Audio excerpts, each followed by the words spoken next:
Bismillahirrahmanirrahim. Assalamualaikum warahmatullahi wabarakatuh. Innal hamdalillah nahmaduhu wa nasta'inuhu wa nastaghfiruh wa na'udzu billahi min syururi anfusina wa min sayyiati a'malina. May yahdihillahu fala mudhillalah wa man yudlilhu fala hadiyalah. Asyhadu an la ilaha illallah wa asyhadu anna Muhammadan abduhu wa rasuluh. Amma ba'd. Sahabat cerah yang insyaallah dirahmati oleh Allah Subhanahu wa taala.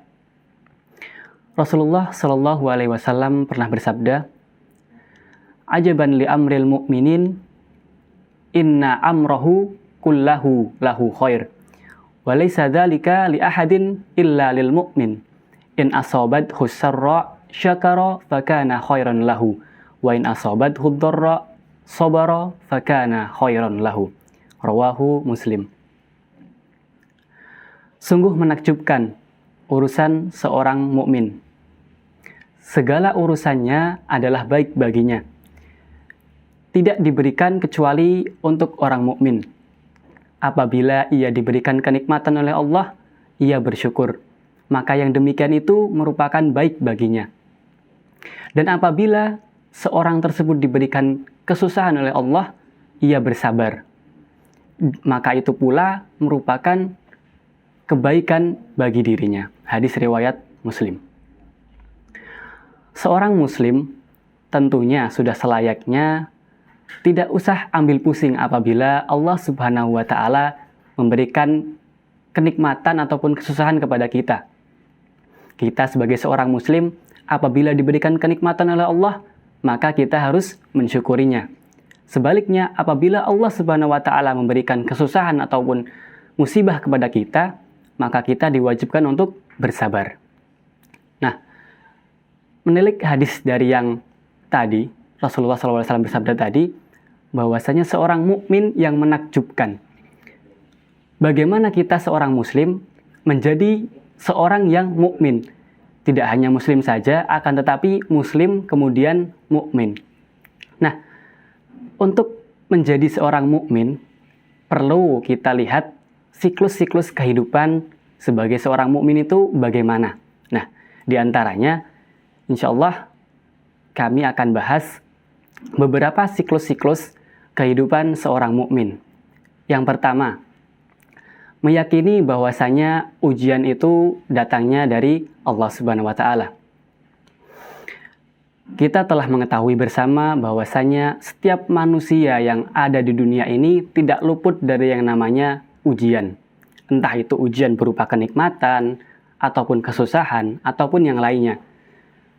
Pada dasarnya, ujian itu datangnya dari Allah Subhanahu wa taala.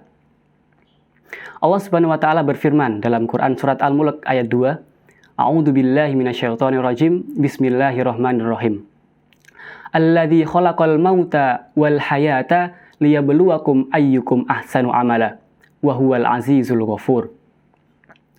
Dialah Allah yang menjadikan mati dan hidup supaya Dia menguji kamu, siapa di antara kamu yang paling baik amalnya, dan Dialah yang Maha Perkasa, Maha Pengampun. Nah, dari ayat tersebut kita dapat mengetahui bahwasannya tiap manusia pasti diberikan ujian oleh Allah Subhanahu wa taala. Nah, ketika Allah memberikan ujian kepada hambanya, maka di saat itu pula ketika hambanya tersebut merespon apa yang ujian Allah Subhanahu wa taala yang diberikan pada hambanya dengan respon yang baik, maka Allah akan mengangkat derajat orang tersebut. Sebagai permisalan lah, kita lihat misal anak SD yang ingin naik jenjang lebih tinggi SMP katakanlah. Maka secara tidak langsung dan mau tidak mau anak SD ini harus ujian terlebih dahulu. Apabila dalam ujian ini kok dia lulus, maka dia bisa masuk ke jenjang yang lebih tinggi. Seperti itu sahabat cerah sekalian. Kemudian siklus yang kedua yaitu bersyukur apabila kita atau bersyukur ketika di posisi atas. Maksudnya seperti apa? Maksudnya adalah ketika kita ada di dalam posisi atas atau ketika kita ada dalam posisi diberikan kenikmatan oleh Allah Subhanahu wa taala, Maka di saat itu pula kita harus bersyukur tentang kenikmatan yang telah Allah berikan kepada kita. Intinya adalah bersyukur. Allah Subhanahu wa taala berfirman, "La in syakartum la azidannakum wa la in kafartum inna 'adzabi lasyadid." Quran surat Ibrahim ayat ke-7. Sungguh, apabila engkau mensyukuri nikmatku, maka niscaya aku akan menambahkan, melebihkan nikmatku kepadamu. Namun apabila engkau mengingkari nikmatku, maka sungguh ketahuilah azab Allah sangatlah berat. Begitulah sahabat sekalian, bagaimana Allah memberikan kenikmatan kepada kita, dan di saat itu pula Allah melihat hambanya. Siapa sih hambanya yang mau bersyukur? Atau siapa sih hambanya yang ketika diberi kenikmatan malah mengingkarinya? Seperti itu.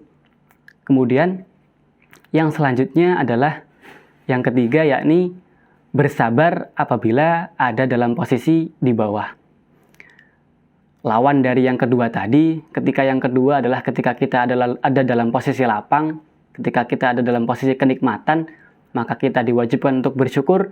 Nah, yang ketiga ini, ketika kita diberikan kesusahan, atau bahasanya ketika kita ada dalam posisi di bawah, maka kita dituntut untuk selalu bersyukur.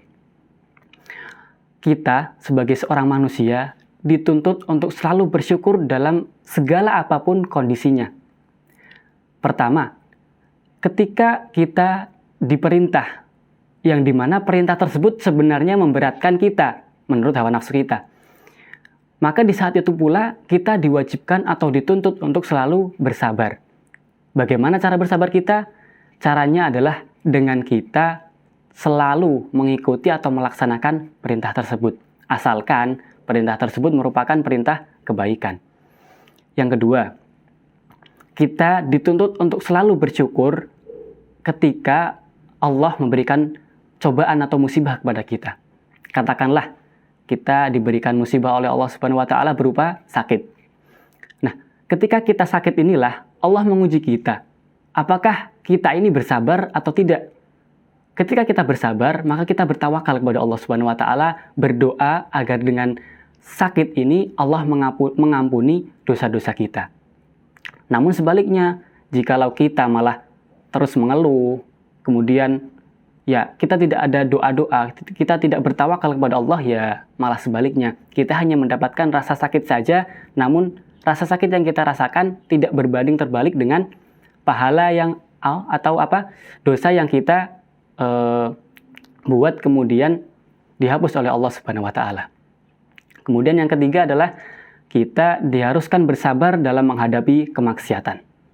Maksudnya di sini, ketika kita dihadapkan dalam sebuah kemaksiatan, maka cara kita bersabar adalah dengan bagaimana kemudian kita menjauhi kemaksiatan tersebut. Kita menjauhi kemaksiatan itu agar supaya kita tidak terjerumus dalam jurang kemaksiatan tersebut.